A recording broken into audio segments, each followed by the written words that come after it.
All right, so today I'm going to talk about the term Marxist criminology and how it helps us understand the relationship between crime, economic inequality, and power in society. To begin with, Marxist criminology is based on the idea that the crime is not about the behavior or the individual behavior, but it is heavily influenced by the structure of society, especially in capitalist systems where wealth and power are unevenly distributed. Instead of blaming individuals alone, the perspective encourages us to look at the bigger picture: who has the power and who doesn't, and also how that shapes both crime and justice. With that in mind, economic inequality plays a major role in influencing criminal behavior. People living in poverty often have limited access to stable jobs, education, as well as safe environments.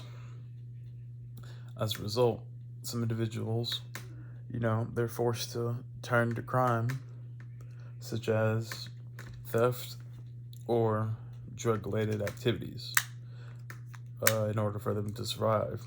And so, from this perspective, crime can be assumed as a systematic disadvantage, not just a poor decision making. However, it is important to recognize that the individual, not the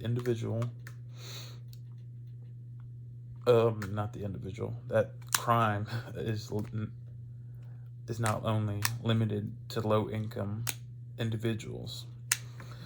For instance, people in positions of power, you know, they can also commit crimes, but their crimes aren't the same as, people from lower income, or people of lower income. Their crimes are,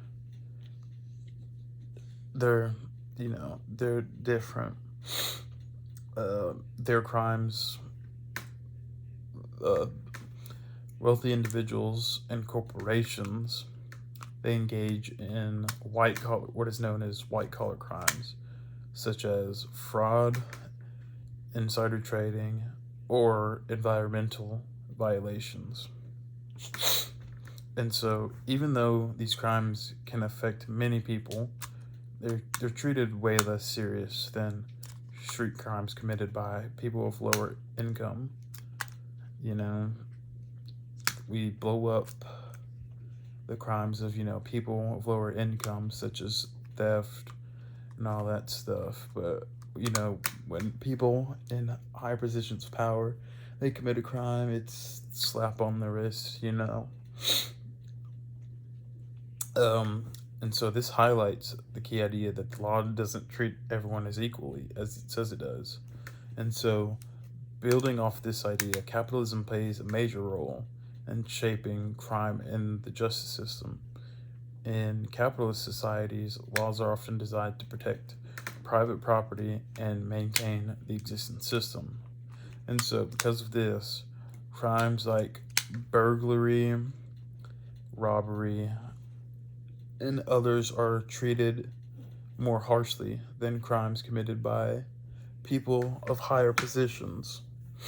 And so, in addition, capitalism influences who is labeled a criminal.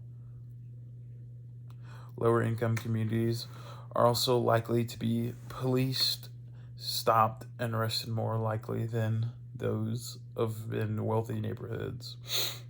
And so, consequently, I can make it seem like these communities commit more crimes, which in some cases, yes, other cases, no. It's only because they're being policed more by the police force, and not the people in the wealthier income communities. And so, another important part is how the laws are enforced. Communities with higher poverty rates are they're more heavily policed. And so over time, that creates a cycle where certain groups are labeled as criminals. For example, during financial crises, big corporations such as banks, they practice more harmful practices that affect millions of people. Yet, very few of their executives are sent to prison for these crimes. And so, this shows how power and class can influence legal opportunity outcomes. And so, ultimately, Marxism criminology encourages us to think critically and how economic systems and power structures shape crime and justice. It shows that inequality affects not just who commits crime, but also who gets punished. And so, in conclusion, this perspective challenges us to question whether or not the justice system is truly fair and to consider ways to create a more equal and just society.